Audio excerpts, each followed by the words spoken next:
जय हिंद दोस्तों। पीसीएस अभ्यास के इस ऑनलाइन प्लेटफॉर्म पर मैं शिवानी आप सभी का हार्दिक स्वागत करती हूँ। आज के इस वीडियो में हम डिस्कस करेंगे सीसेट सीरीज के लेक्चर 3 में जो होमवर्क क्वेश्चंस दिए गए थे उनके बारे में। तो जिन लोगों को इस सीरीज के बारे में नहीं पता है तो ये 15 लेक्चर की एक सीरीज है और इसको आप इस नंबर पर व्हाट्सएप करके ज्वाइन कर सकते हैं। ठीक है, तो चलिए आज के होमवर्क क्वेश्चन के साथ हम इस वीडियो को करते हैं शुरू। तो ये है होमवर्क का पहला क्वेश्चन। निम्नलिखित में से किस शताब्दी में फरवरी माह 29 दिन का होगा? इंग्लिश में है in which century February will have 29 days from the following. तो हमने लेक्चर में देखा था कि अगर हमें किसी भी ईयर को लीप ईयर के रूप में निकालना होता है तो हम कैसे निकालते हैं।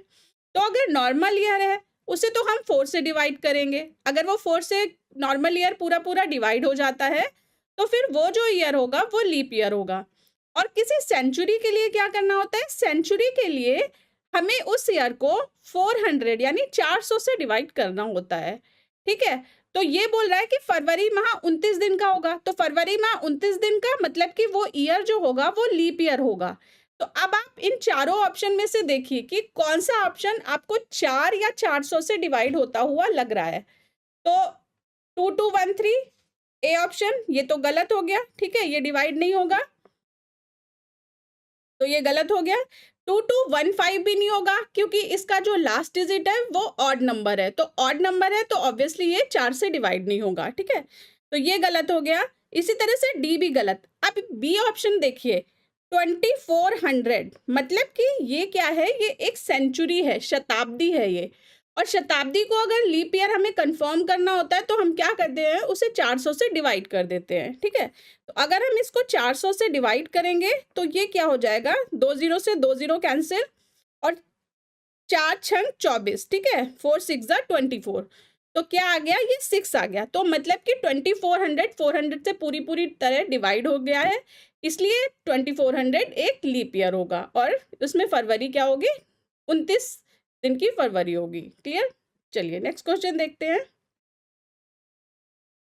यदि किसी महीने का चौथा दिन शनिवार है तो उस माह के 26वें दिन से 5वें दिन पहले कौन सा दिन होगा?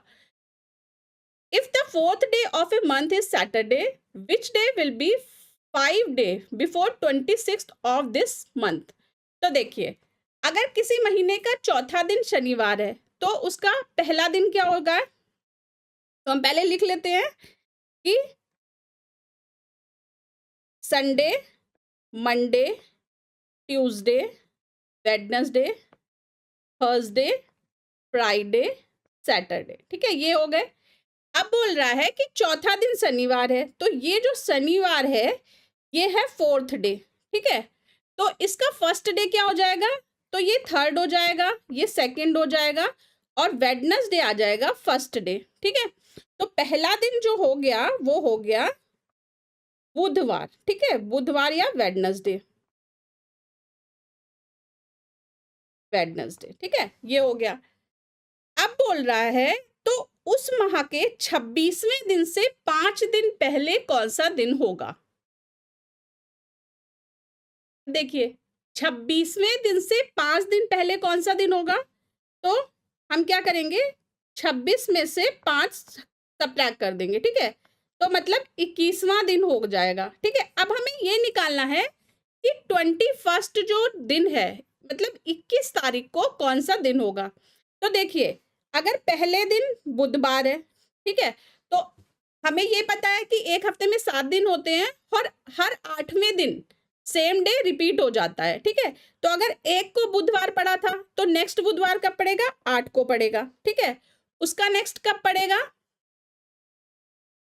15 को पड़ेगा। ठीक है, तो साथ साथ ऐड करते जाइए और उसका नेक्स्ट कब पड़ेगा, ये पड़ेगा 22 को। ठीक है, तो यानी कि 22 तारीख को जो होगा वो फिर से बुधवार आ जाएगा और हमें क्या निकालने को बोल रहा है, हमें 21 तारीख निकालने को बोल रहा है। तो 22 को बुधवार है तो 21 को क्या हो जाएगा, मंगलवार हो जाएगा, ट्यूसडे हो जाएगा। ठीक है, तो आंसर हमारा क्या आ गया, आंसर हमारा आ गया बी। क्लियर। चलिए नेक्स्ट क्वेश्चन देखते हैं।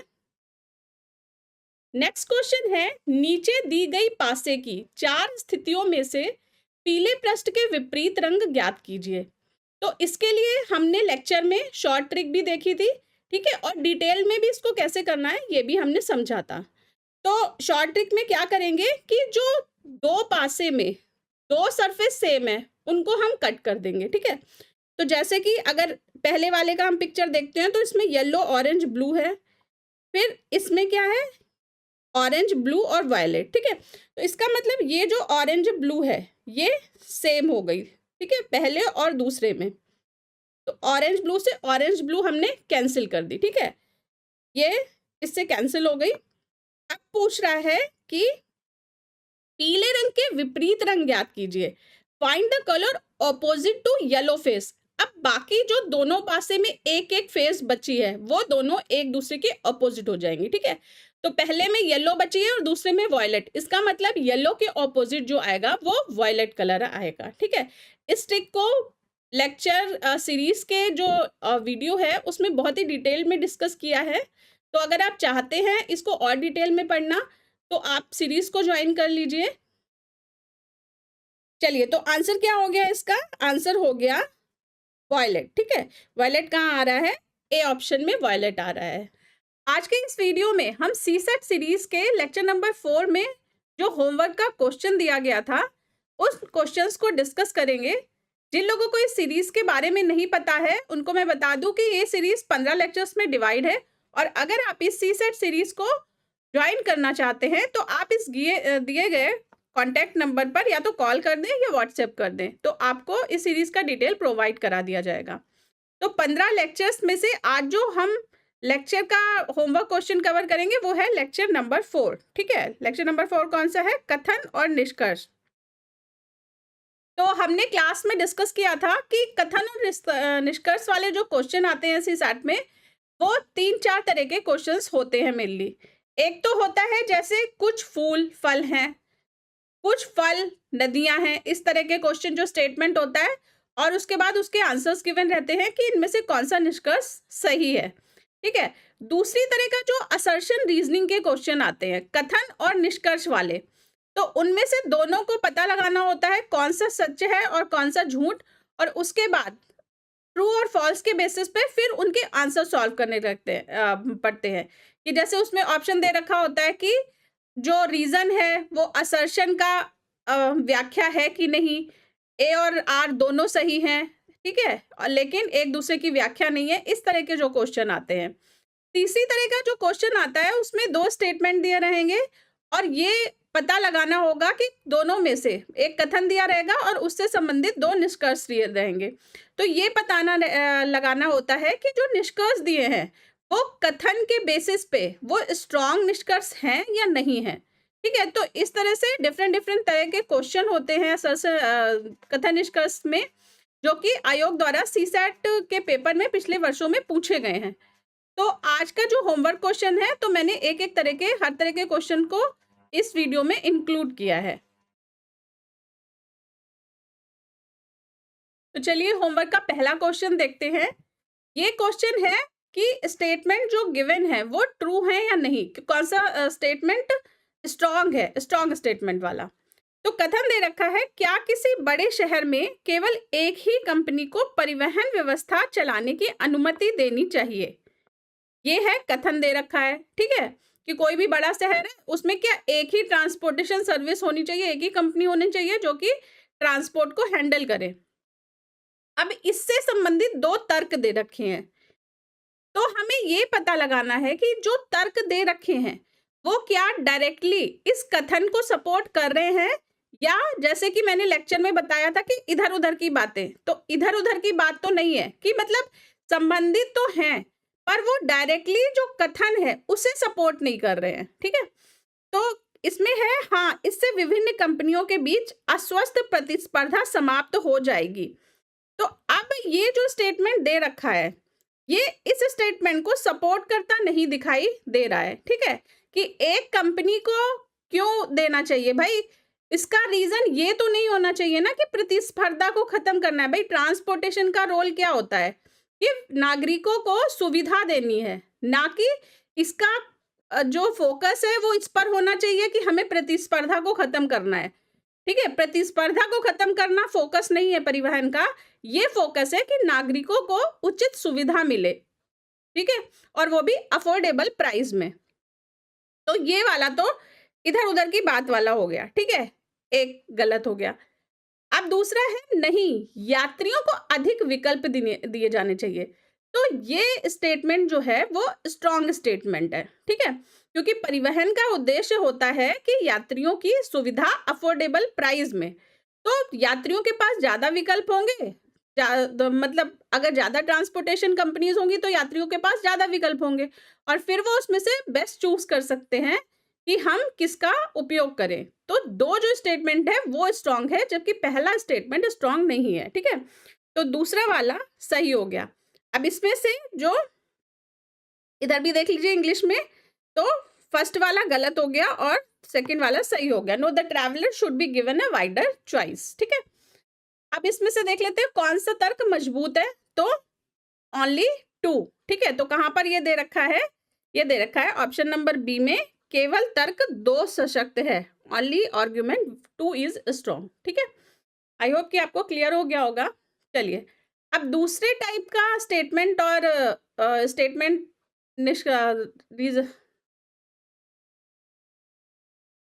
कंक्लूजन वाला क्वेश्चन देख लेते हैं। तो इसमें है, निम्नलिखित तर्कों पर विचार करें। तर्क ए है, सभी कवि आलसी होते हैं।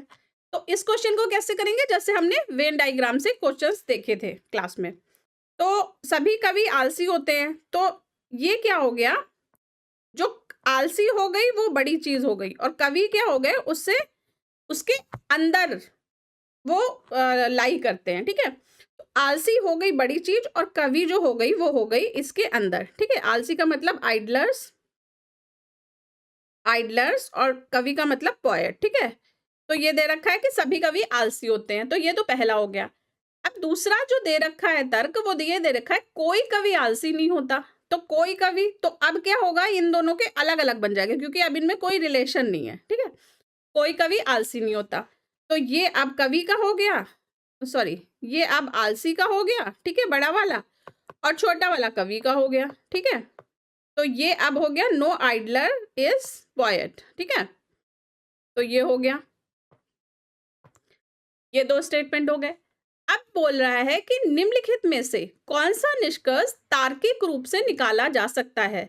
तो आप लॉजिकली बोल रहे हैं कि तार्किक रूप से। ठीक है, ये भी हर चीज क्या होती है क्वेश्चन में इंपॉर्टेंट होती है, हर एक वर्ड इंपॉर्टेंट होता है।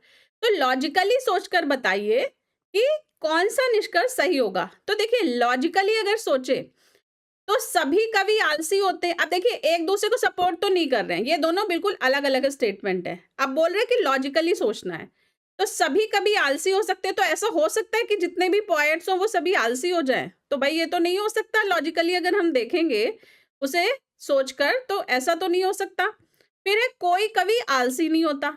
तो ऐसा भी नहीं हो सकता कि कोई भी आलसी नहीं हो। भाई मनुष्य है, कवि भी क्या है, मनुष्य है, कोई आलसी होगा, कोई आलसी नहीं होगा।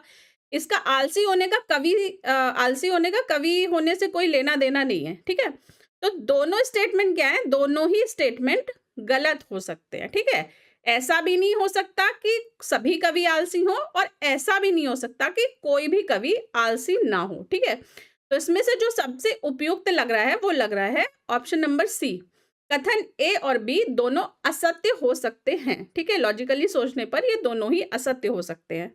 तो इसका क्या हो जाएगा, इसका आंसर हो जाएगा सी। ठीक है, चलिए नेक्स्ट क्वेश्चन देखते हैं।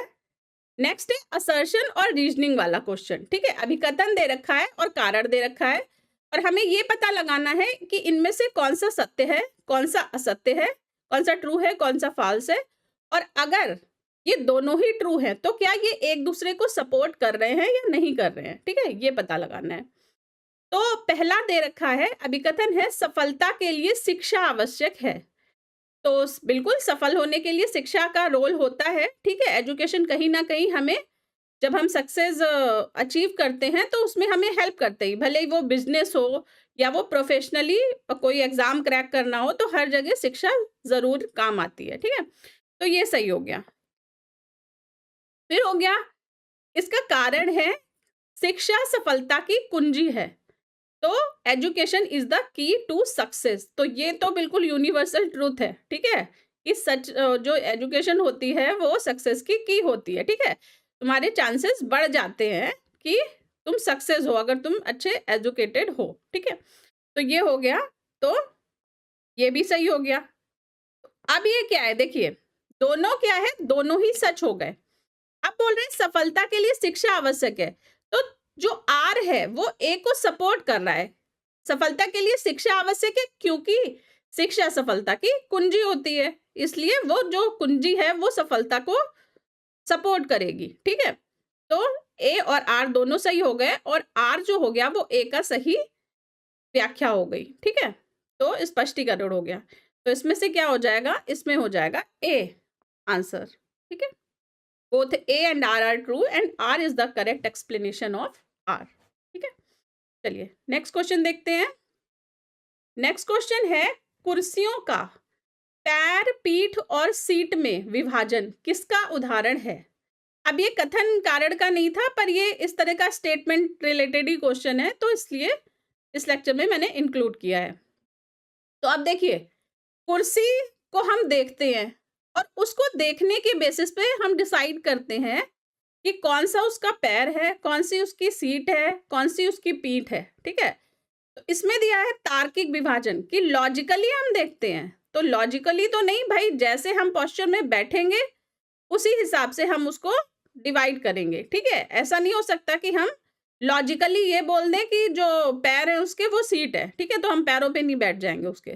तो ये तो गलत हो गया कि तार्किकता का इससे कोई लेना देना नहीं है।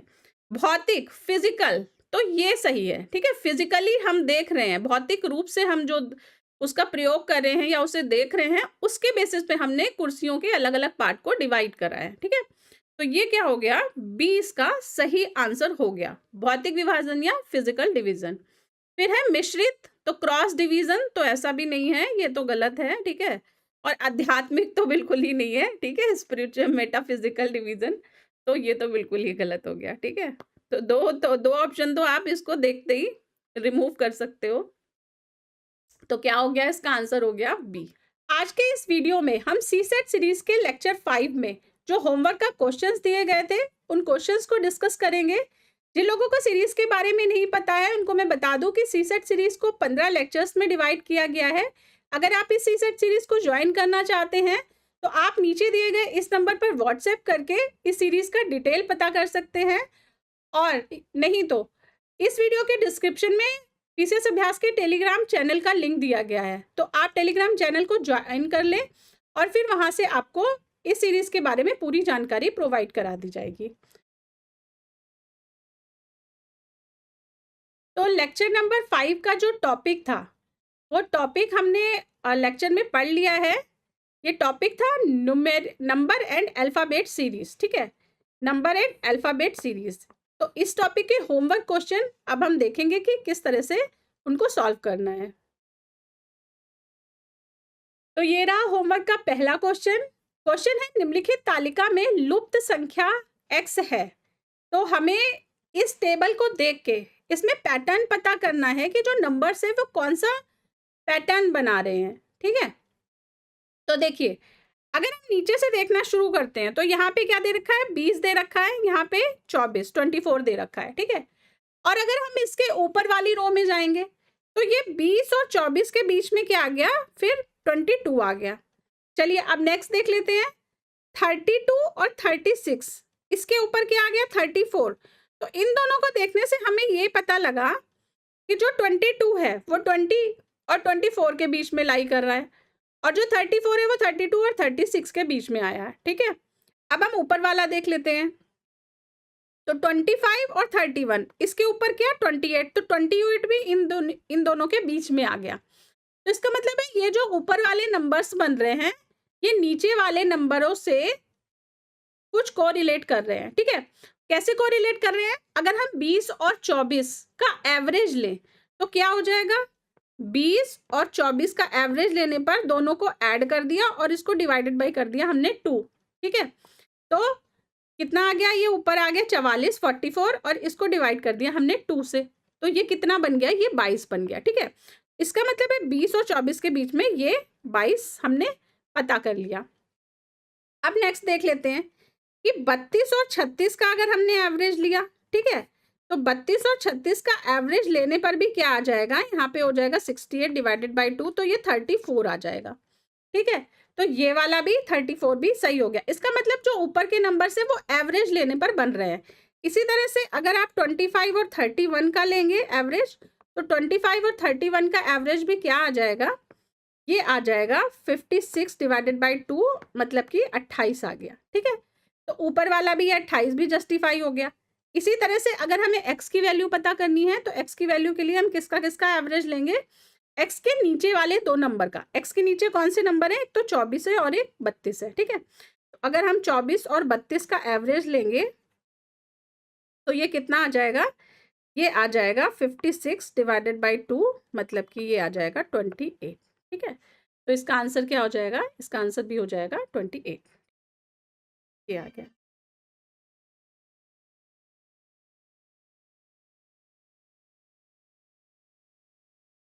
चलिए नेक्स्ट क्वेश्चन देखते हैं। नेक्स्ट होमवर्क का क्वेश्चन था, निम्नलिखित श्रृंखला में अगली संख्या कौन सी आएगी, ठीक है। तो हम देख लेते हैं कि क्या पैटर्न फॉलो हो रहा है। तो ये दे रखा है 5, 16, 51, 158, ठीक है। और इसका नेक्स्ट कौन सा आएगा, 5, 16, 51, 158। अब देखिए 5 से 16 में हमें क्या कोरिलेशन मिल रहा है। अब देखिए ये कंटिन्यूअस इंक्रीजिंग है, ठीक है, कंटिन्यूअस इंक्रीजिंग श्रृंखला लग रही है। तो इसका मतलब एक ही श्रृंखला होगी ये, ठीक है। तो 5 से अगर हम 16 में गए तो 5 का 3 में मल्टीप्लाई और +1, ठीक है। तो 5 इंटू 3 +1, ये इस तरह से हम जा सकते हैं, ठीक है, यहां से यहां तक जाने में। अब 16 से अगर हम 51 में गए तो हम किस तरह से जा सकते हैं, 16 में अगर हम 3 का मल्टीप्लाई करें और उसमें 3 ऐड कर दें तो हम इस तरह से कोरिलेट कर सकते हैं इसको। 16 मल्टीप्लाई 3 और +3 कर दिया हमने, ठीक है। नेक्स्ट वाला कि अगर हमें 51 से 158, अब मतलब फिर से 3 टाइम्स 150 बन जाएगा 51 का, ठीक है। तो मतलब फिर से 3 टाइम वाला ही पैटर्न फॉलो हो रहा है, 3 गुना वाला, ठीक है। तो 51 से 158 जाने में हमें क्या मिल जाएगा, 51 इंटू 5, सॉरी 51 इंटू 3, तो 51 इंटू 3 क्या मिल गया हमें, 103 मिल गया, ठीक है। 153 मिल गया और इसमें हमने +5 कर दिया, ठीक है। एक मिनट, बहुत ही गड़बड़ हो गई। तो ये हो गया 51 मल्टीप्लाई 3 और +5, ठीक है। तो ये 158 मिल गया। इसका मतलब है जो नेक्स्ट अब आएगा इसका टर्म, तो ये क्या बन गया, ये 1 था, ये 3 था, ये 5 था। तो अब जो नेक्स्ट वाले में हमको ऐड करना है तो 1, 3, 5, 7 ऐड करना है, ठीक है। तो ये हो जाएगा 7 ऐड और 158 का निकाल लेंगे हम 3 गुना, ठीक है। तो 158 का 3 गुना निकाल लेंगे, ठीक है। तो देख लेते हैं क्या आएगा इसमें। अब हमारा ये जो आंसर आएगा ये आएगा 158 मल्टीप्लाई 3 +7, ठीक है। तो ये क्या आ जाएगा 8 3 24, ठीक है। 2 कैरी कर लिया, 5 3 15, 15 और 2 17 के साथ बचा 1 और 3 एकम 3, 3 × 3 और 1 4, 474 आ गया, ठीक है। 474 में अगर हमने 7 ऐड कर दिया तो ये क्या बन गया, ये बन गया 481, ठीक है। तो आंसर हमारा क्या आ गया, आंसर हमारा आ गया 481, क्लियर। चलिए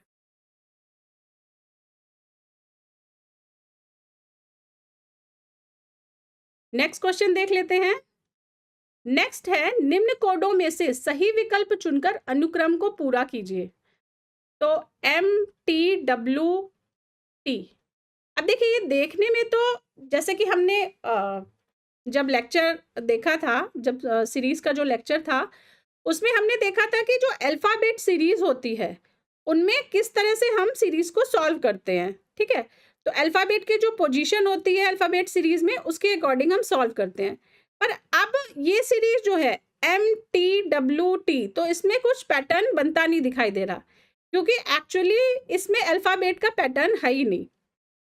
इसमें हमें क्या गेस करना है, इसमें अगर हम ऑप्शंस को देखेंगे तो हमें पता चलेगा कि ये जो MTWT हैं ये हफ्ते के दिन हैं, ठीक है, मंडे, ट्यूसडे, वेडनेसडे, थर्सडे, और नीचे ऑप्शन में FST जो दे रखा है तो फ्राइडे, सैटरडे और संडे, ठीक है, ये है।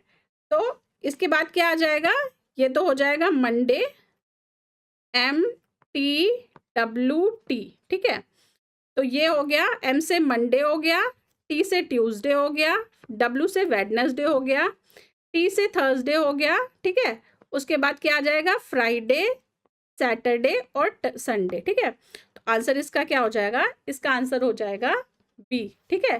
तो हर जो अल्फाबेट सीक्वेंस के क्वेश्चन होते हैं वो हमेशा अल्फाबेट से नहीं होते, ठीक है। जो एक्चुअली सी सेट है वो क्या है, वो हमारी मेंटल स्किल चेक करता है सी सेट। तो हमें जो सीरीज है या जो क्वेश्चन है उनमें से ढूंढना होता है कि इसमें कौन सा रहस्य छुपा हुआ है। तो अगर वो रहस्य ढूंढ लिया तो बस सी सेट का क्वेश्चन हो गया सॉल्व। तो आई होप आपको वीडियो पसंद आया होगा, और अगर आप सीरीज को ज्वाइन करना चाहते हैं तो आप पीसीएस अभ्यास से कांटेक्ट करके इस सीरीज को ज्वाइन कर सकते हैं। आज के इस वीडियो में हम सीसेट सीरीज के लेक्चर नंबर 6 में जो होमवर्क क्वेश्चन दिया गया था उस क्वेश्चंस को डिस्कस करेंगे। तो सीसेट का जो लेक्चर नंबर 6 था वो था हिंदी कॉम्प्रहेंजन।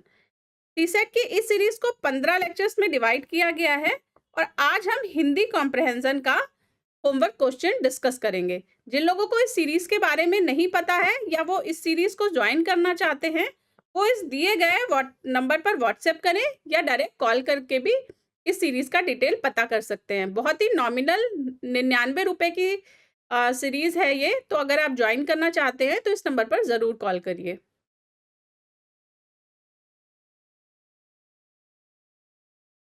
होमवर्क क्वेश्चन में हिंदी का पैसेज दिया गया था, तो इस हिंदी का जो गद्यांश है इसके बेस पे सीसेट के क्वेश्चन पेपर में हिंदी का गद्यांश दिया रहता है और उससे रिलेटेड 5 क्वेश्चंस दिए रहते हैं। तो हमें गद्यांश को अच्छी तरह से पढ़कर और उस गद्यांश के आधार पर ही क्वेश्चंस के आंसर निकालने होते हैं।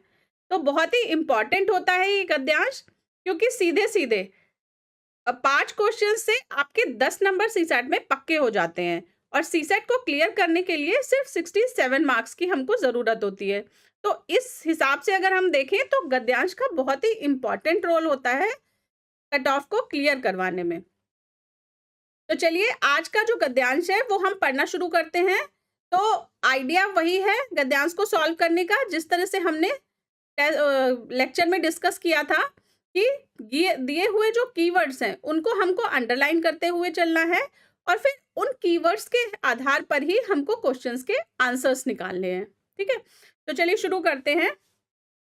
जिन कर्मों में किसी प्रकार का कष्ट या हानि सहने का साहस अपेक्षित होता है, तो इसमें से जो कीवर्ड्स हैं वो कौन कौन से हैं कि कर्मों में किसी प्रकार का कष्ट या हानि, तो कष्ट या हानि सहने का साहस अपेक्षित होता है, ठीक है। तो ये कीवर्ड्स थे, ये हमने अंडरलाइन कर लिए। उन सब के प्रति उत्कंठापूर्ण आनंद उत्साह के अंतर्गत लिया जाता है, ठीक है। तो उन सब के प्रति उत्कंठापूर्ण आनंद उत्साह के अंतर्गत लिया जाता है। तो ये 2 कीवर्ड हो गए। कष्ट या हानि के भेद के अनुसार उत्साह के भी भेद हो जाते हैं। तो उत्साह के भेद कैसे होते हैं, कष्ट या हानि के भेद के अनुसार, ठीक है, उत्साह के भी भेद हो जाते हैं। फिर है साहित्य मीमांसकों ने इसी दृष्टि से युद्धवीर, दानवीर, दयावीर इत्यादि भेद किए हैं। तो किसने किए हैं, साहित्य मीमांसकों ने। और कौन कौन से भेद किए हैं, युद्धवीर, दानवीर और दयावीर इत्यादि भेद किए हैं। और किसके भेद किए हैं, उत्साह के भेद किए हैं, ठीक है, उत्साह के भेद की बात चल रही है। इनमें सबसे प्राचीन और प्रधान युद्ध वीरता है। अब ये जो जितने भी भेद साहित्य मीमांसकों ने किए हैं उनमें से भी सबसे प्राचीन और प्रधान युद्ध वीरता है, ठीक है, जिसमें आघात, पीड़ा या मृत्यु की परवाह नहीं रहती। ठीक है, तो युद्ध वीरता में आघात, पीड़ा या मृत्यु की परवाह नहीं रहती। ठीक है, तो ये हमने अंडरलाइन कर लिए। फिर है, इस प्रकार की वीरता का प्रयोजन अत्यंत प्राचीन काल से चला आ रहा है। तो वीरता का प्रयोजन अत्यंत प्राचीन काल से चला आ रहा है। ठीक है, तो ये दोनों कीवर्ड थे, जिसमें साहस और प्रयत्न दोनों चरम उत्कर्ष पर पहुंचते हैं। तो क्या क्या चरम उत्कर्ष पर पहुंचते हैं? साहस और प्रयत्न। ठीक है, दोनों चरम उत्कर्ष पर किसमें पहुंचते हैं? युद्ध वीरता में। ठीक है, युद्ध वीरता की बात हो रही है। फिर है, पर केवल कष्ट या पीड़ा सहन करने के साहस में ही उत्साह का स्वरूप स्फुरित नहीं होता। तो कष्ट या पीड़ा सहन करने से उत्साह का स्वरूप स्फुरित नहीं होता, उसके साथ आनंदपूर्ण प्रयत्न या उसकी उत्कंठा का योग भी होना चाहिए। ठीक है, तो उत्साह के लिए क्या होना चाहिए? सिर्फ कष्ट या पीड़ा करने से ही का जो साहस है उससे ही उसका उत्साह का स्वरूप नहीं होगा, उसके साथ क्या होना चाहिए? आनंदपूर्ण प्रयत्न और उसकी उत्कंठा का योग भी होना चाहिए। ठीक है, तो अब ये जो पैसेज है इसके बेसिस पे हम क्वेश्चन देख लेते हैं कि कौन कौन से क्वेश्चंस दिए गए हैं। तो सबसे पहला क्वेश्चन है, सबसे प्राचीन वीरता कौन सी है? सबसे प्राचीन वीरता। ठीक है, तो हम पैसेज में देखते हैं कि ये प्राचीन वर्ड कहाँ पर आया है। तो ये है, आप चौथी लाइन में देखिए, सबसे प्राचीन और प्रधान युद्ध वीरता है। ठीक है, तो सबसे प्राचीन और प्रधान कौन सी है? युद्ध वीरता। ठीक है, तो युद्ध वीरता इसका आंसर हो गया। आंसर हो गया इसका, ये सी डी सॉरी चेंज हो गए हैं, ये सी होना चाहिए था और ये डी होना चाहिए था। ठीक है, तो आंसर इसका हो गया डी, युद्ध वीरता। ठीक है, चलिए फिर नेक्स्ट क्वेश्चन है, युद्ध वीरता के लिए किस प्रकार की प्रकृति अपेक्षित है? तो युद्ध वीरता के लिए अब देखते हैं कि इसके आगे जहां पर अभी हमने देखा है सबसे प्राचीन और प्रधान, तो कौन सी प्रकृति चाहिए इसमें?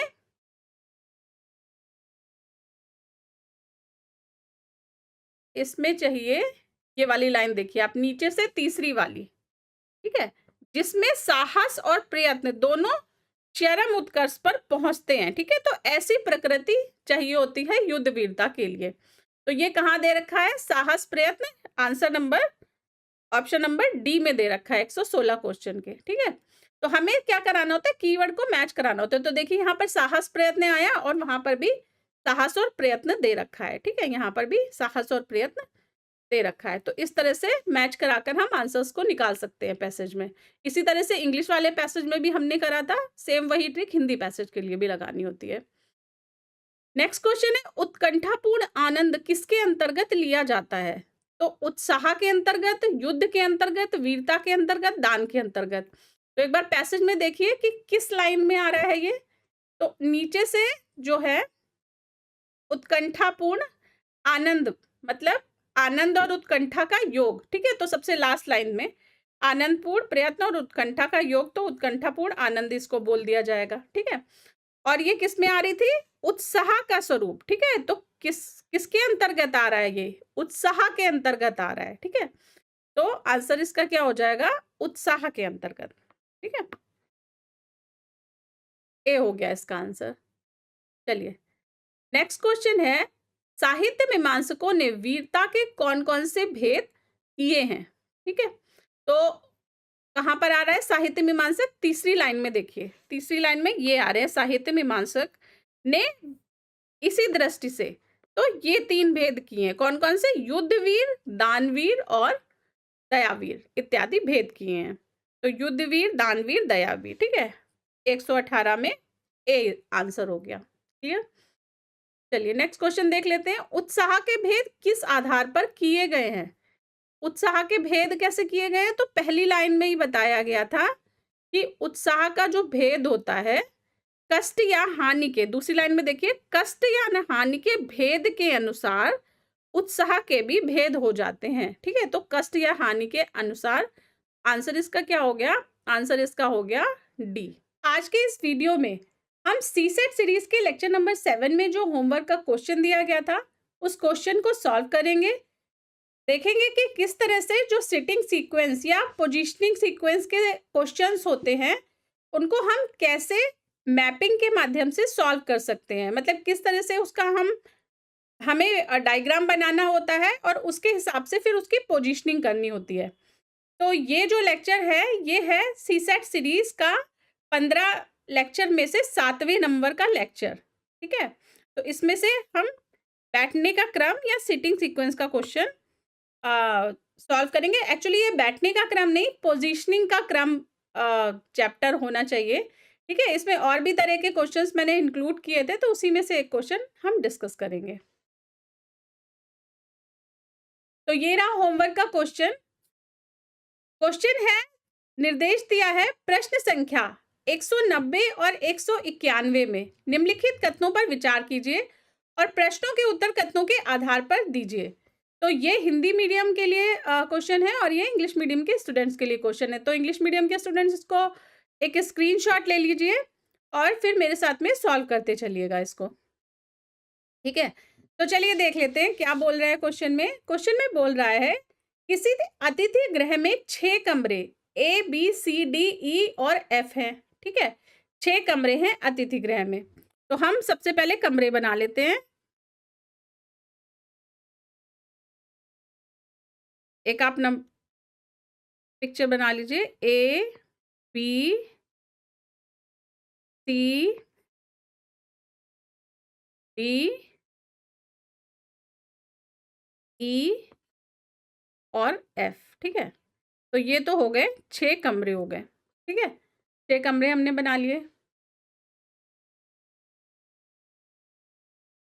अब बोल रहा है कि इनमें से ए तथा सी में प्रत्येक में 2 व्यक्ति रह सकते हैं। तो पहले हम नंबरिंग कर लेते हैं इनकी।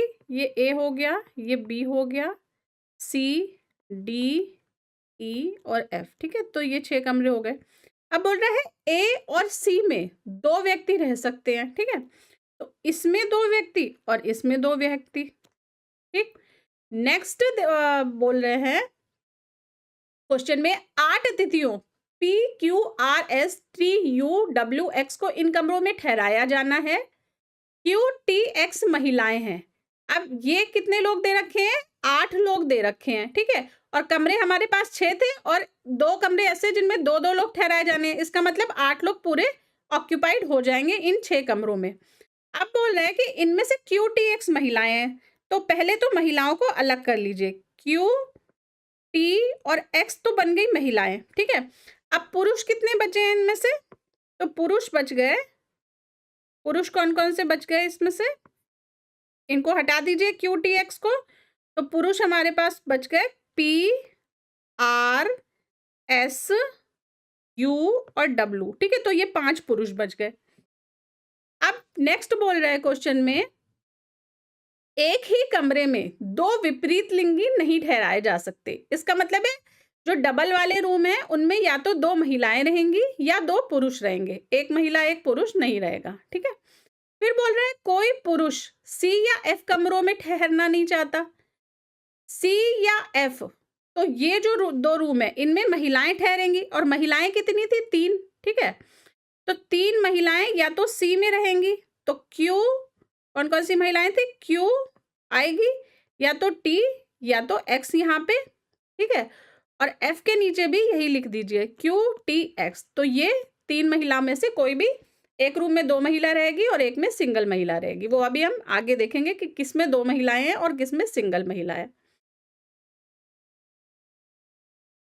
फिर नेक्स्ट तीसरा स्टेटमेंट जो दे रखा है उसमें बोल रहा है कि पी अकेले रहना चाहता है किंतु बी या डी कमरे में नहीं। अब देखिए सी और एफ तो पहले ही हट गए हैं क्योंकि उनमें महिलाएं रहेंगी। अब बचे पुरुषों के लिए 4 रूम, ए, बी, डी और ई, ठीक है।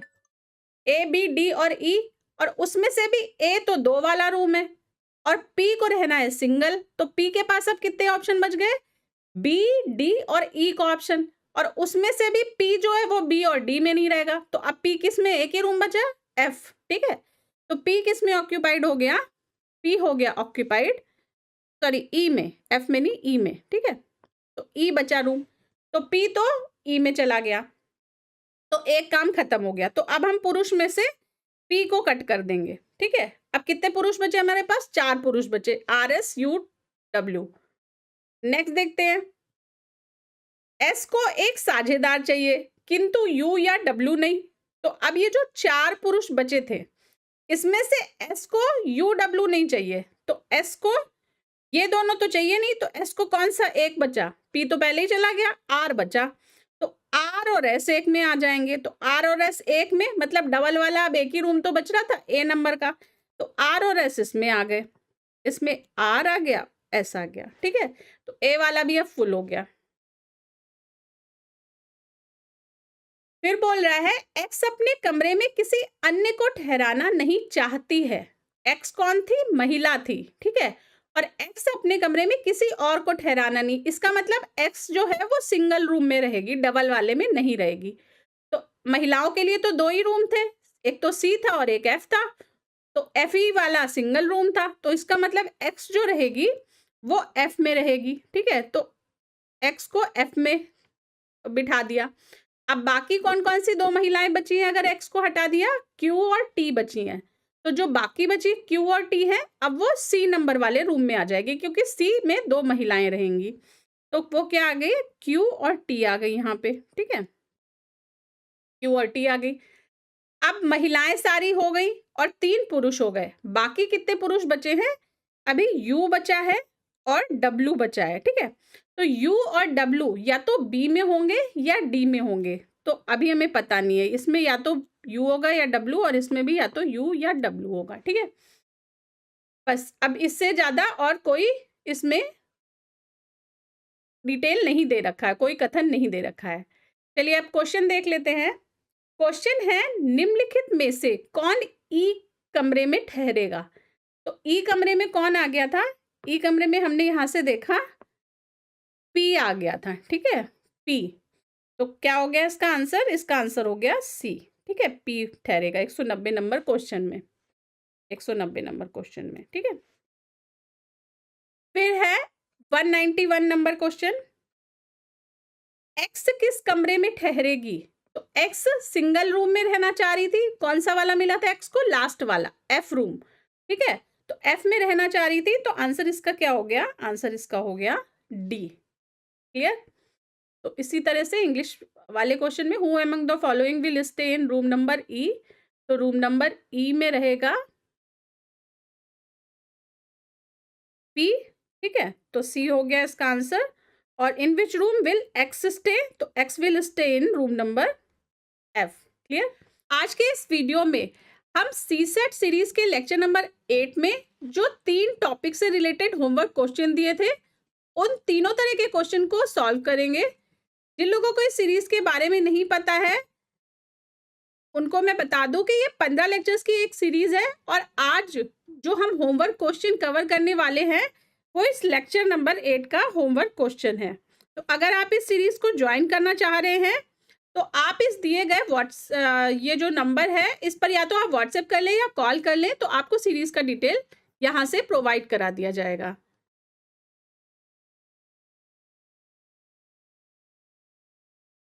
चलिए, तो ये रहा होमवर्क का पहला क्वेश्चन। क्वेश्चन है निम्नलिखित कथन की जांच करें। रवि कमला रवि की पत्नी नहीं है। तो हमने देखा था कि रिलेशनशिप वाले क्वेश्चन में अगर सेम एज के, सेम जनरेशन के होते हैं, तो उनको अगल बगल हम बिठा देते हैं। तो कमला रवि की पत्नी नहीं है, तो कमला फीमेल है, तो इसको सर्कल से हमने बना दिया, ठीक है। सर्कल के अंदर लिख दीजिए कमला, और रवि जो है वो मेल होगा, तो उसको हमने रेक्टेंगल के अंदर लिख लिया, ठीक है। अब ये दोनों पति पत्नी नहीं है, तो इक्वल करके क्रॉस कर दीजिए, ठीक है, कुछ साइन बना लीजिए कि ये दोनों पति पत्नी नहीं है। फिर है प्रेमलता रवि की माँ है। अब माँ है तो वो नेक्स्ट जनरेशन में जाएगी, तो नेक्स्ट जनरेशन रवि के ऊपर आएगी, ठीक है। तो ये ऊपर आ गई इसकी नेक्स्ट जनरेशन, और ये कम कौन हो गई? प्रेमलता, ठीक है। तो इनको पे हम पी से डिनोट कर देते हैं। तो ये पी, और क्योंकि माँ है, फीमेल है, तो सर्कल से हमने डिनोट कर दिया। फिर है सीता प्रेमलता की इकलौती बहू है। इकलौती बहू का क्या मतलब हुआ? कि रवि जो है वो प्रेमलता का इकलौता बेटा हो गया, और तो ये क्या हो गया? रवि जो है ये इनका बेटा हो गया, ठीक है, और जो सीता है वो इकलौती बहू हो गई। तो इसका मतलब क्या हो गया कि रवि की वाइफ ही तो होगी सीता, क्योंकि एक ही बेटा है तो उसकी वाइफ होगी वो। तो ये जो हो गई सीता इसकी वाइफ हो गई, ठीक है, रवि की वाइफ सीता हो गई। अब बोल रहा है कि उपयुक्त कथन से क्या निष्कर्ष निकाल सकते हैं। कमला सीता की बहन है, तो बहन और भाई इस तरह का कोई स्टेटमेंट नहीं दे रखा है, कोई रिलेशन हमें कंक्लूड नहीं किया है, ठीक है, हमें पता नहीं लगा है, तो ये गलत हो गया। फिर है प्रेमलता कमला की माँ है, तो कमला का रिलेशनशिप सिर्फ रवि के साथ दिया गया है, बाकी और किसी के साथ नहीं। और क्या दिया गया कि वो पत्नी नहीं है, बाकी और कमला के बारे में कोई इंफॉर्मेशन नहीं है, तो ये भी गलत हो गया। फिर है सीता रवि की पत्नी है, तो ये सही है, ठीक है, क्योंकि रवि जो है वो प्रेमलता का इकलौता बेटा हो गया, और जो सीता है वो फिर क्या हो गई, प्रेमलता की इकलौती बहू। इसका मतलब रवि जो है वो सीता का पति या सीता रवि की पत्नी हो गई, ठीक है, तो ये बिल्कुल सही है, सी इसका आंसर हो गया, ठीक है। और कमला प्रेमलता की बहू है, तो क्योंकि वो रवि की वाइफ नहीं है इसलिए वो प्रेमलता की बहू भी नहीं है, तो ये गलत हो गया, ठीक है। चलिए नेक्स्ट क्वेश्चन देख लेते हैं। चलिए क्वेश्चन है, एक महिला ने एक आदमी को अपने पति से मिलवाते हुए कहा, मतलब महिला और पति खड़े हैं, ठीक है, ये महिला हो गई और ये उसका पति हो गया, ठीक है, इनसे मिलवाते हुए, ये दोनों हस्बैंड वाइफ है। अब एक तीसरा व्यक्ति है, कोई दूसरा आदमी है, उससे कहा कि उसके भाई के पिता, तो ये जो व्यक्ति है इसके भाई, ठीक है, इसका भाई, तो एक जनरेशन है तो हमने अगल बगल दोनों को ले लिया। के पिता, तो पिता क्या हो गया, इनके पिताजी यहां पर हो गए, ठीक है, इनके जो पिता हैं ये मेरे दादाजी के इकलौते बेटे हैं, तो दादाजी के इकलौते बेटे, तो दादाजी के इकलौते बेटे ये कौन हो गए, ये तो पिता हो गए ना भाई, महिला के ये दादा हैं, ठीक है, और इनके ये इकलौते बेटे, तो ये पिता हो गए। और पिता का जो बेटा हो गया वो कौन हो गया, वो महिला का क्या हो गया, भाई हो गया, ठीक है। तो वह महिला इस आदमी से किस प्रकार संबंधित है, तो ये जो महिला हो गई वो क्या हो गई, ये महिला थी ना, वो महिला क्या हो गई, इनकी जो है वो बहन हो गई, ठीक है, इनकी बहन हो गई, क्लियर। तो आंसर क्या हो गया, आंसर हो गया इसका बी, सिस्टर, क्लियर। चलिए नेक्स्ट क्वेश्चन देख लेते हैं। नेक्स्ट है डायरेक्शन का क्वेश्चन। अभी जो हमने दो क्वेश्चन किए हैं वो रिलेशनशिप संबंध के क्वेश्चन थे, अब आया है डायरेक्शन का क्वेश्चन। तो सबसे पहले डायरेक्शन के क्वेश्चन में क्या बताया था लेक्चर में कि सबसे पहले दिशाएं बना लेते हैं, ठीक है, तो ईस्ट हो गया, वेस्ट हो गया, नॉर्थ हो गया, साउथ हो गया, ठीक है, रेफरेंस के लिए हम दिशाएं बना लेंगे पहले। तो पूरब हो गया, पश्चिम हो गया, उत्तर हो गया और ये दक्षिण हो गया, ठीक है। अब चलिए क्वेश्चन स्टार्ट करते हैं पढ़ना। आकाश 6 किलोमीटर पूर्व दिशा की ओर चला, तो ये मान लीजिए ये आकाश है यहाँ पर, ठीक है, अब ये पूर्व दिशा मतलब इस डायरेक्शन की ओर 6 किलोमीटर चला, ठीक है, तो 6 किलोमीटर चला, फिर वह बाईं ओर घूमा, अब इधर साइड जा रहा था तो इसका बाईं ओर ये होगा और दाईं ओर ये होगा, ठीक। अब बाईं ओर घूमा और 8 किलोमीटर चला, अब फिर से ये 8 किलोमीटर चले इधर की साइड, ठीक है, फिर से 8 किलोमीटर चला, फिर वह दाईं ओर चला और 6 किलोमीटर चलने के बाद बाईं ओर मुड़ा, तो इधर ले आते हैं, हाँ, अब वो बोल रहा है कि फिर वह दाईं ओर चला, अब इधर साइड में जा रहे थे आकाश, तो फिर दाईं ओर अब किधर हो जाएगा, इस साइड हो जाएगा, राइट साइड में, ठीक है, तो फिर वो दाईं ओर चले और 6 किलोमीटर चले, फिर तो 6 किलोमीटर इधर चले, फिर वह पुनः बाईं ओर मुड़ा, अब तो इधर जा रहे थे तो अब बाईं ओर इधर हो जाएगा, लेफ्ट ये हो जाएगा, राइट ये, ठीक है, फिर वह बाईं ओर मुड़ा और 1 किलोमीटर दूर तय की, ठीक है, ये वाली दूरी तय की 1 किलोमीटर यहाँ पे मान लीजिए। तब वह किस स्थान में जा रहा है? तो अब ये कौन से स्थान पे जा रहा है? ये वाली ऊपर की डायरेक्शन है ना, तो कौन सी जगह है ये? कौन सी है? उत्तर दिशा है, ठीक है, उत्तर की ओर जा रहा है, नॉर्थ की ओर जा रहा है ये। और कितना तथा प्रारंभिक स्थान से कितनी दूरी पर है? अब प्रारंभिक स्थान से दूरी कैसे निकालेंगे? जैसे हमने क्वेश्चन में देखी थी लेक्चर में कि जो एक ट्राइंगल बन जाएगा, समकोण त्रिभुज बन जाएगा और फिर हम उसका विकर्ण जो है वो जो होगा वो डिस्टेंस हो जाएगी, ठीक है। तो देख लेते हैं इससे पहले कि अगर हमने स्टार्टिंग पॉइंट ए लिया, ठीक है, ये वाला पॉइंट बी ले लीजिए, ये वाला पॉइंट सी, ये वाला डी और ये वाला ई ले लीजिए, ठीक है। अभी हमें जो डिस्टेंस निकालनी है वो ए से ई की डिस्टेंस निकालनी है, ठीक है। यहाँ से यहाँ तक की कितनी डिस्टेंस है ये हमें निकालनी है, यहाँ से यहाँ तक की डिस्टेंस, ठीक, 1 किलोमीटर जो है, सॉरी, यहाँ से यहाँ तक की डिस्टेंस ए ई की डिस्टेंस हमें निकालनी है। तो देखिए अगर हम पहले के सापेक्ष दूसरे की पोजीशन देखें तो हम एक एक इमेजिनरी लाइन यहाँ पर ड्रॉ कर लेते हैं। यहाँ से हमने एक इमेजिनरी नीचे की ओर लाइन ड्रॉ कर ली, ठीक है, यहाँ से, और इसको मान लिया ओ पॉइंट, ठीक है, नीचे की ओर। अब देखिए ए से बी की डिस्टेंस हमें पता है 6 और बी से ओ की डिस्टेंस, तो ऊपर से हम देख लेंगे कि सी से डी की डिस्टेंस कितनी थी, ये थी 6, ठीक है। तो जो ए से ओ की डिस्टेंस हो गई ये हो गई 12, ठीक है, 12 किलोमीटर हो गई। उसके बाद अब हमें निकालनी है ए से ई से ओ की डिस्टेंस। तो ई से डी की डिस्टेंस हमें पता थी 1 है यहाँ पे, ठीक है, और डी से ओ की डिस्टेंस तो ये वाली 8 के बराबर हो जाएगी, तो ये 8 हो जाएगी, ठीक है। इसका मतलब है यहाँ से यहाँ तक जो टोटल डिस्टेंस हो जाएगी वो कितनी हो जाएगी, 9 हो जाएगी, ठीक है। तो अब हमारे पास अगर हम ट्राइंगल कौन सा देखेंगे, ई ए और ओ ट्राइंगल देखेंगे तो इसमें हमें ई ए ई साइड निकालनी है और हमें ई ओ और ए ओ साइड पता है, ठीक है। तो फार्मूला क्या लग जाएगा, फार्मूला लग जाएगा ए ई स्क्वायर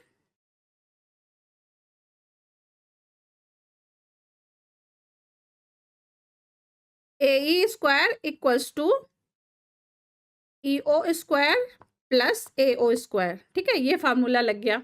इसका मतलब है A E square equals to 9 square और प्लस 12 स्क्वायर हो गया, ठीक है। इसका मतलब है A E square equals to 81 और प्लस 144, क्लियर, कितना हो गया, A E square equals to 225 हो गया, ठीक है, 225। अगर हम दोनों तरफ का अंडर रूट ले लें तो क्या हो जाएगा, ये ए ई जो है आ जाएगा 15 किलोमीटर, ठीक है। तो आंसर इसका क्या हो जाएगा, आंसर हो जाएगा बी, 15 किलोमीटर नॉर्थ की ओर अब आकाश जा रहा है, ठीक है। मतलब प्रारंभिक स्थान से 15 किलोमीटर दूरी पर आकाश है अभी, और वो जा किस ओर रहा है, वो नॉर्थ की ओर जा रहा है। चलिए नेक्स्ट क्वेश्चन है, एक व्यक्ति उत्तर पूर्व दिशा की ओर 10 किलोमीटर गया। तो सबसे पहले तो डायरेक्शन लिख लेते हैं कि पूरब, पश्चिम, उत्तर और दक्षिण, ये हमारी डायरेक्शन हो गई, ठीक है, ईस्ट, वेस्ट, नॉर्थ और साउथ हमारी डायरेक्शन हो गई।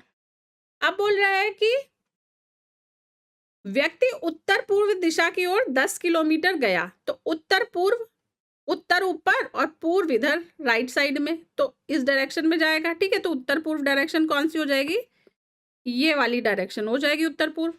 तो 10 किलोमीटर जा रहा है इधर, तो मान लीजिए ये स्टार्टिंग पॉइंट है और ये इधर से 10 किलोमीटर गया, ठीक है, जो व्यक्ति था यहाँ से 10 किलोमीटर गया, फिर पुनः 90 डिग्री मुड़कर दक्षिण पूर्व दिशा की ओर 10 किलोमीटर गया। अब दक्षिण पूर्व दिशा कौन सी होगी, ये वाली, इधर वाली दिशा हो जाएगी, ठीक है। तो अब मुड़ा और दक्षिण पूर्व दिशा की ओर चलकर फिर से 10 किलोमीटर चला गया ये, ठीक है, 10 किलोमीटर। तो अब इस साइड में जा रहा है ये दक्षिण पूर्व की ओर, फिर पुनः बाईं ओर 30 डिग्री पर मुड़कर। अब देखिए, अब ये इस साइड जा रहा है तो इसका लेफ्ट ये होगा और राइट ये होगा, ठीक है।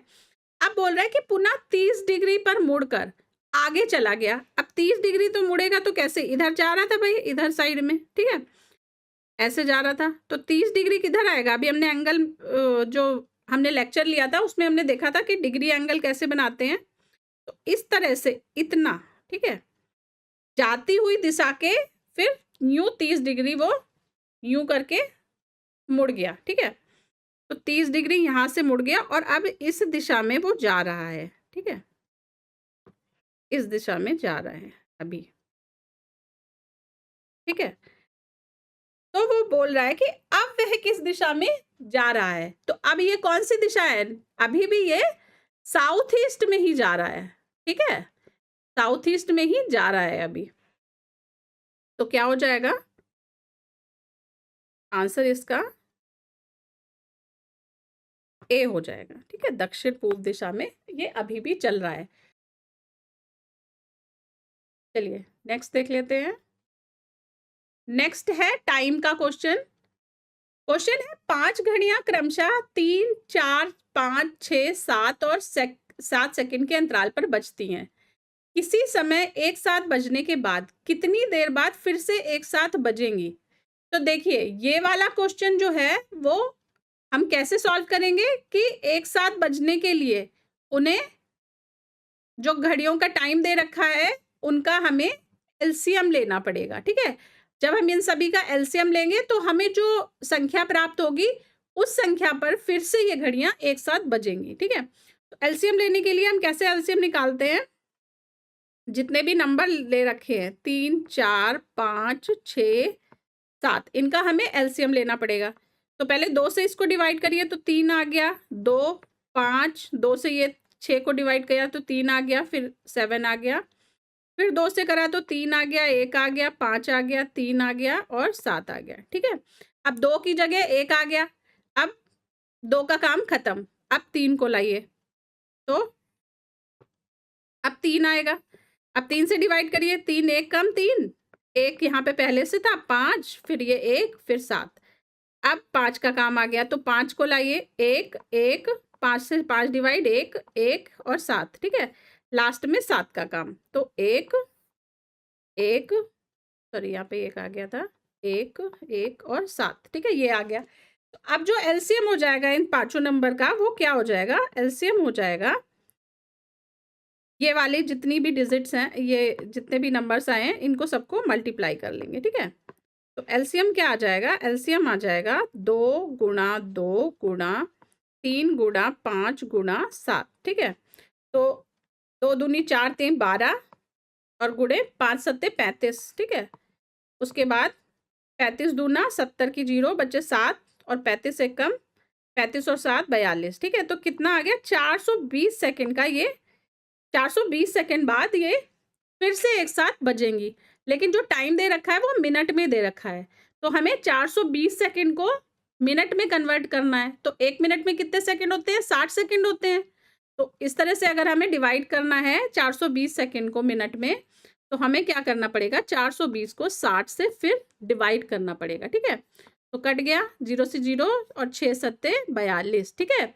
तो कितने मिनट बाद दोबारा से बजेंगी, फिर 7 मिनट के बाद जो है पांचों घड़ियां फिर से एक साथ बजेंगी, ठीक है। आज के इस वीडियो में हम सीसेट सीरीज के लेक्चर नंबर 9 में जो होमवर्क का क्वेश्चन दिया गया था उस क्वेश्चंस को डिस्कस करेंगे, ठीक है। तो ये जो 15 लेक्चर की सीसेट सीरीज चल रही है उसमें लेक्चर नंबर 9 के होमवर्क क्वेश्चन को हम डिस्कस करेंगे, जो कि है triangles and rectangles count, syllogism और वेन आरेख के प्रश्नों के बारे में। चलिए अब हम होमवर्क का पहला क्वेश्चन देख लेते हैं। निम्नलिखित आकृति में त्रिभुजों की संख्या ज्ञात कीजिए। Find the number of triangles in the following figure. अब देखिए इस तरह का जो फिगर है उसमें कुछ एक पर्टिकुलर हमें कोई क्लियर कट पैटर्न नहीं दिखाई पड़ रहा है, मिक्स्ड टाइप पैटर्न है। तो इस तरह के अगर फिगर आपको क्वेश्चन में आए तो बेटर रहता है कि उसको सेक्शंस में डिवाइड कर लें, नंबरिंग कर लें और उसके बाद जितने भी प्रोबेबल त्रिभुज बनते हो उनको हम एक तरफ से नोट डाउन करते चले जाएं। तो नंबरिंग कर लेते हैं हम सबसे पहले 1 2 3 4 4 5 ठीक है, ये हमने नंबरिंग कर ली। इनमें जो भी हमें छोटे-छोटे से त्रिभुज दिख रहे थे उनकी अलग-अलग नंबरिंग कर ली, ठीक है। अब हम कॉम्बिनेशन बनाते जाएँगे कि कौन-कौन से इसमें कॉम्बिनेशन बन रहे हैं। तो देखिए सबसे पहले तो 5 तो यही वाले ट्रायंगल हो गए, 1 2 3 4 5 ठीक है। 5 तो ये वाले हमें सीधे-सीधे दिख रहे हैं। अब 2-2 ट्रायंगल के सेट बनाइए, पहले 2-2 वाले हम कॉम्बिनेशन लेंगे। तो 2-2 वाले कॉम्बिनेशन में कौन-सा आ जाएगा? जैसे कि 1 + 2 का एक ट्रायंगल बन जाएगा, ठीक है। तो एक आ गया 1 2 वाला। फिर दूसरा आ गया 2 + 3 वाला, अगर आप देखेंगे तो इन दोनों को मिलाकर भी एक ये बेस लाइन हो गई और 2 3 को मिलाकर एक ट्रायंगल बन रहा है। तो 2 3 वाला हो गया। उसके बाद 3 4 वाला भी एक ट्रायंगल बनेगा। तो 3 4 वाला हमने देख लिया, ठीक है। उसके बाद 4 5 वाला, 4 5 वाला भी ट्रायंगल बन जाएगा। तो 4 और 5 हो गया, ठीक है।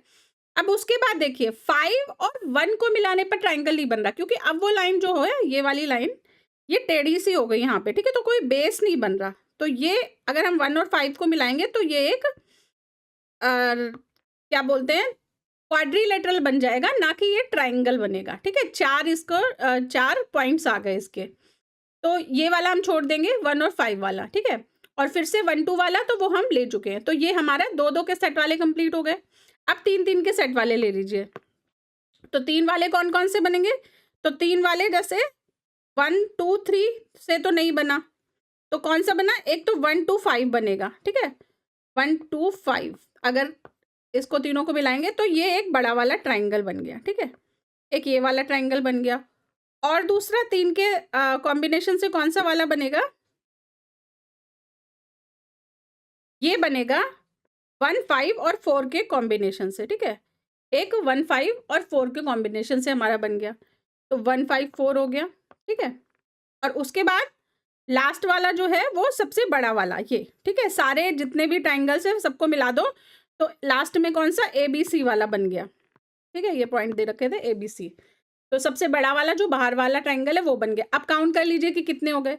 तो 1 2 3 4 5 6 7 8 9 10 11 12, ठीक है। तो टोटल कितने ट्रायंगल बन गए? इसमें से 12 ट्रायंगल बन गए। तो आंसर हमारा क्या हो गया? आंसर हमारा हो गया डी, ठीक है। चलिए नेक्स्ट कर लेते हैं। नेक्स्ट है फिर से वही है, निम्नलिखित आकृति में त्रिभुजों की संख्या ज्ञात कीजिए। अब देखिए ये वाला जो डायग्राम है ना, इसमें दो हम अलग-अलग पैटर्न कर सकते हैं। एक तो ये आप स्क्वायर वाला अलग कर लीजिए, ठीक है। ये अलग कर लीजिए और इतना वाला ये अलग कर लीजिए, ये इतना अलग कर लीजिए। तो इसमें से हमको 2 आकृतियाँ मिल जाएँगी, ठीक। तो हमने जब क्लास करी थी तब हमने देखा था कि इस तरह की जो आकृति होती है इसमें हम कैसे त्रिभुजों की संख्या ज्ञात करते हैं। इसमें हम नंबरिंग कर लेते हैं 1 2 3 4 और जितने सेगमेंट में ये स्क्वायर डिवाइड हो रहा है उसे 2 से मल्टीप्लाई कर लेंगे। तो 4 × 2 मतलब 8, ठीक है। तो इसमें तो 8 मिल जाएंगे हमें इधर वाले फिगर में से। अब बचा दूसरी साइड का फिगर, इसमें से हमें कैसे मिलेंगे? तो हम फिर से जैसे हम नंबरिंग करके हमने पहले वाला क्वेश्चन करा है उस तरह से इसको देखने की कोशिश कर लेते हैं कि कैसे होगा ये। तो कैसे होगा ये? 1 इसकी नंबरिंग कर लें। तो ये हो गया 1 2 3 4 5 6, ठीक है। 6 हो गए, 6 हो गए। अब इसमें से हम फटाफट से ट्रायंगल लिखते जाते हैं। तो 6 तो यही ट्रायंगल हो गए, ठीक है। 6 तो यही वाले ट्रायंगल हो गए। अब बाकी कितने बचे? फिर 2 2 के कॉम्बिनेशन बना लीजिए। तो 2 2 के कॉम्बिनेशन से कौन सा बन जाएगा? एक तो 2 3 वाला कॉम्बिनेशन बन जाएगा, ठीक है। 1 2 वाले से अगर 1 2 का कॉम्बिनेशन बनाएंगे तो ये ट्रायंगल नहीं बन रहा है, ठीक है। ये टेढ़ा सा होके आ रहा है, क्वाड्रिलेटरल बन रहा है। तो 1 2 का कॉम्बिनेशन लिया है, 2 3 वाले कॉम्बिनेशन से बन रहा है। इसी तरह से 3 4 वाले से नहीं बनेगा, 4 5 वाले से बन जाएगा, ठीक है। तो 4 5 वाला हो गया। इसी तरह से 5 6 से नहीं बनेगा, फिर 1 6 वाले से बन जाएगा, ठीक है। तो ये 2 2 वाले हमने कॉम्बिनेशन ले लिए, क्लियर। अब 3 3 वाले कॉम्बिनेशन लेंगे। तो 3 3 में 1 2 3 से बनेगा, 2 3 4 से बनेगा, ठीक है। तो ये हो गया 1 2 3, फिर 2 3 4, ठीक है। फिर 3 4 5 से बनेगा, 1 3 4 5 हो गया। उसके बाद 4 5 6 से बन जाएगा, तो 4 5 6 हो गया, ठीक है। उसके बाद 5 6 1 से बन जाएगा, 5 6 1 हो गया, ठीक है। और उसके बाद फिर 6 1 2 से बन जाएगा, ठीक है। तो 6 1 2 हो गया, ठीक है। तो ये कॉम्बिनेशन आ गए। अब इसके अलावा 1 वाले ले लिए, 2 वाले ले लिए, 3 वाले। अब इससे ज़्यादा बड़ा 4 से कोई नहीं बनेगा। अगर 4 का कॉम्बिनेशन लेंगे तो फिर वो ट्रायंगल फॉर्म नहीं होगा। अब कौन सा बचा? सबसे बाहर वाला, ये बड़ा वाला, ठीक है, जो सबको मिलाकर बनेगा। एक ये हो गया, 1 2 3 4 5 और 6, ठीक है। एक कॉम्बिनेशन ये हो गया। तो अब इधर वाली जो राइट साइड वाली हमारी आकृति थी, इतनी वाली, ये राइट वाली ले लीजिए, ये लेफ्ट कर लीजिए। तो राइट साइड वाले से हमारे कितने आ गए कॉम्बिनेशन? ये आ गए 1 2 3 4 5 6 7 8 9 10 11 12 13 14 15 16, ठीक है। तो 16 इधर वाले से आ गए और 8 दूसरी साइड वाले से आए थे। अब जब दोनों आकृतियों को मिलाया गया है तो हमें ये भी देखना है कि कहीं इनको मिलाने से तो कोई नया ट्रायंगल फॉर्म नहीं हो गया। तो देखिए, मिलाने से हमें कोई भी नया ट्रायंगल फॉर्म नहीं होता दिखाई दे रहा है, ठीक है। ये आप जो मैं ग्रीन लाइन कर रही हूँ, ये देखिए, ये ये ये और ये जो नई आकृति है वो ये बन रही है। तो ये 3 नंबर वाला हम पहले ही इधर 8 में काउंट कर चुके हैं। 1 6 वाले का कॉम्बिनेशन हमने इधर, और बाकी मिलाने से हमें कोई भी नया ट्रायंगल बनता दिखाई नहीं दे रहा है, ठीक है। इसका मतलब है अगर हम इन दोनों को ऐड कर दें तो हमारे टोटल नंबर ऑफ ट्रायंगल आ जाएंगे। तो टोटल कितने हो जाएंगे? 16 + 8 = 24, ठीक है। तो दोनों आकृतियों को अगर हम देखेंगे तो 24 ट्रायंगल्स इसमें से फॉर्म होते दिखाई देते हैं हमें। चलिए नेक्स्ट कर लेते हैं क्वेश्चन। नेक्स्ट है, एक्चुअली ये जो क्वेश्चन है ये स्टेटमेंट टाइप क्वेश्चन है, पर क्योंकि ये जो चैप्टर था वो ट्राइंगल और क्वाड्रिलेटरल से रिलेटेड था, इसलिए मैंने ये वाले क्वेश्चन को भी होमवर्क क्वेश्चन में इंक्लूड किया है, ठीक है। इसमें से बोल रहा है कि इनमें से कौन सा कथन सही नहीं है। प्रत्येक आयत समांतर चतुर्भुज है। अब देखिए, सबसे पहले हम देख लेते हैं कि क्या होते हैं आयत, समांतर चतुर्भुज, समचतुर्भुज और वर्ग, ठीक है। रेक्टेंगल, स्क्वायर, रोम्बस और पैरेललोग्राम, चारों क्या क्या होते हैं। तो सबसे पहले अगर इस तरह से कोई फिगर है, ठीक है, आमने सामने की, जिसकी साइड्स इक्वल है और एंगल 90 डिग्री है, ठीक है, तो ये तो क्या हो गया? ये हो गया रेक्टेंगल, ठीक है। ये रेक्टेंगल या आयत जिसको बोल दें आप, ठीक है, ये आयत हो गया। अब अगर इसके ये 90 डिग्री ना होके एंगल थोड़े से टेढ़े हो जाए, इसको टिल्ट कर दें, लेकिन आमने सामने की साइड जो है वो सेम ही रहे, तो ये बन जाता है पैरेललोग्राम, ठीक है। पैरेललोग्राम, पैरेललोग्राम का मतलब समांतर चतुर्भुज, समांतर चतुर्भुज, ठीक है, ये बन जाता है। अब स्क्वायर क्या होता है?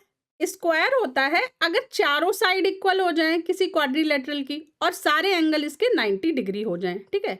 तो ये सारे जो एंगल थे ये 90 डिग्री हो गए और इसके चारों जो साइड है वो बराबर हो गई, ठीक है। जबकि इसमें क्या था? इसमें जो आमने सामने की थी रेक्टेंगल में, वो साइड्स इक्वल थी, और सेम पैरेललोग्राम में भी आमने सामने के साइड्स इक्वल थी, ठीक है। पर स्क्वायर में क्या हो गया? ये चारों साइड्स इसकी इक्वल हो गई, ठीक। तो चारों साइड इक्वल और चारों एंगल 90 डिग्री, तो ये बन गया स्क्वायर मतलब वर्ग। उसके बाद अगर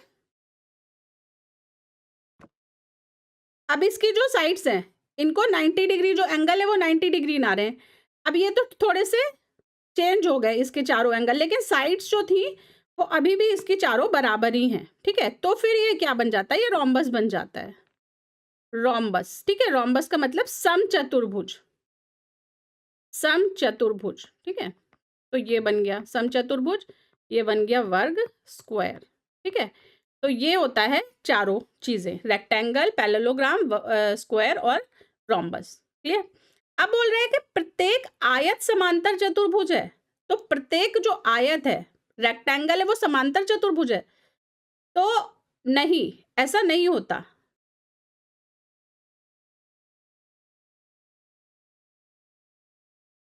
या ऐसा हो भी सकता है। तो प्रत्येक आयत समांतर चतुर्भुज होता है, ठीक है, क्योंकि आमने सामने की समांतर चतुर्भुज में क्या होना चाहिए? आमने सामने की साइड इक्वल होनी चाहिए, ठीक है, सिर्फ इतनी रिक्वायरमेंट होती है। तो ये सही हो गया, ठीक है। हर एक रेक्टेंगल पैरेललोग्राम होता है, ठीक है, तो ये वाला सही हो गया। अब बोल रहा है प्रत्येक, every rhombus is a square, जितने भी रोम्बस होते हैं वो स्क्वायर होते हैं क्या? तो देखिए रोम्बस में क्या होता है, एंगल जो है वो 90 डिग्री नहीं होते पर साइड्स इक्वल होती हैं, पर स्क्वायर के लिए क्या होना चाहिए, 90 डिग्री एंगल होना चाहिए।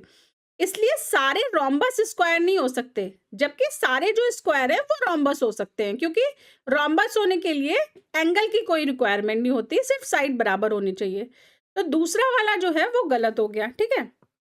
Every rhombus is not a square. Next है प्रत्येक समचतुर्भुज समांतर चतुर्भुज है, every rhombus is a parallelogram. तो ये क्या हो गया, ये भी सही हो गया, ठीक है। रोम्बस भी क्या है, एक तरह का पैरेललोग्राम ही है, क्योंकि आमने सामने की साइड तो उसकी भी बराबर ही है ना, तो वो भी एक तरह का पैरेललोग्राम हो गया समचतुर्भुज। फिर है प्रत्येक वर्ग एक समचतुर्भुज है, every square is a rhombus. तो सारे स्क्वायर रोम्बस हो जाएंगे, तो सही है ये भी, ठीक है, फर्स्ट स्टेटमेंट की तरह ये वाला भी सही हो गया। तो इसमें से गलत कौन सा है, गलत सिर्फ सेकेंड वाला स्टेटमेंट है, every rhombus is a square, this is incorrect. प्रत्येक समचतुर्भुज एक वर्ग नहीं है, ठीक है। चलिए नेक्स्ट देख लेते हैं। नेक्स्ट है वेन डायग्राम का। तो आपको इसमें से जो स्टेटमेंट दे रखे हैं, जो रिक्वायरमेंट दे रखी है, उसके अकॉर्डिंग आपको जो सुटेबल वेन डायग्राम है उसका पता लगाना है। तो ये है पुरुष पिता भाई दादा को किस वेन आरेख द्वारा दिखाया जा सकता है। तो पुरुष, अब देखिए पिता भाई दादा ये तीनों ही क्या है, ये तीनों ही पुरुष हैं। इसका मतलब पुरुष जो होगा उसका सर्कल सबसे बड़ा आएगा और उस सर्कल के अंदर ये तीनों आएंगे, ठीक है। तो सारे डायग्राम में इसी तरह से दे रखा है, सबसे बड़ा सर्कल जो है वो पुरुष का हो गया, ठीक है। तो हम एक अलग से बना के देख लेते हैं जिससे क्लैरिटी मिले। तो ये तो हो गया है, ये पुरुष का हो गया, ठीक है। तो 1 हो गया ये, ठीक है। अब देखिए पिता भाई दादा, तो कोई भी पुरुष होता है तो वो अलग अलग रोल प्ले करता है कि कुछ पिता भाई होंगे, कुछ भाई दादा होंगे, ठीक है। इस तरह से क्या होता है, ये एक तरह से इंटरलिंक्ड से है ये सारे रिलेशनशिप, ठीक है। तो ऐसे हम इसको दिखा सकते हैं कि जो है ये ओवरलैप करेंगे, ठीक है, तीनों ओवरलैप करेंगे। तो इस हिसाब से हमारा जो बेस्ट टेबल डायग्राम बन रहा है वो कौन सा बन रहा है, वो तीसरे नंबर का बन रहा है, ठीक है।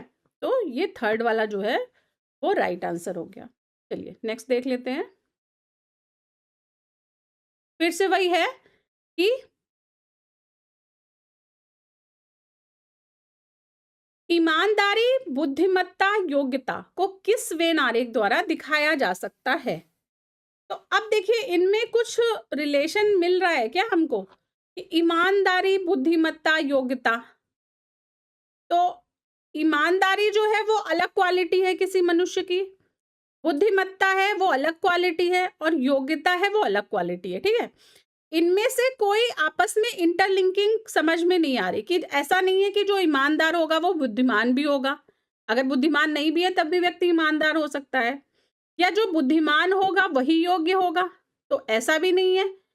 योग्यता जरूरी नहीं है कि बुद्धिमत्ता से कोरिलेट करे, हर हर जो काम होता है उसके लिए अलग योग्यता की रिक्वायरमेंट होती है, ठीक है।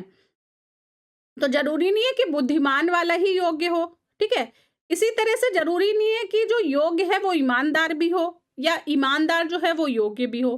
तो इस तरह से ये जो तीनों चीजें दे रखी हैं ये आपस में कोई इनका इंटरलिंक नहीं है, ठीक है। ये तीनों क्वालिटीज हैं किसी मनुष्य की, लेकिन ये क्या है, ये इंडिपेंडेंट है, ठीक है, मनुष्य की या किसी भी प्राणी की, पर ये इंडिपेंडेंट है एक दूसरे से, ठीक है। तो इंडिपेंडेंट के लिए क्या करेंगे, जो वेन आरेख बनेगा वो दूर दूर बनेगा, ठीक है, एक दूसरे से रिलेटेबल नहीं है ये।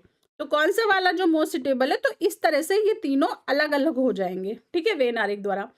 इस हिसाब से कौन सा मोस्ट सुटेबल आंसर है इसका, इसका फोर्थ है, ठीक है। तो इसमें से ईमानदारी ये हो गई, बुद्धिमत्ता हो गई और योग्यता हो गई, ठीक है। तीनों जो है वो एक दूसरे से इंडिपेंडेंट हो गई, स्वतंत्र हो गई।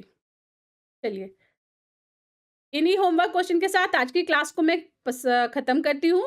अगर वीडियो पसंद आया हो तो इसे लाइक करें, कमेंट करें और अगर आपने पीसीएस अभ्यास को अभी तक सब्सक्राइब नहीं किया है तो इसे सब्सक्राइब ज़रूर कर लें। जय हिंद।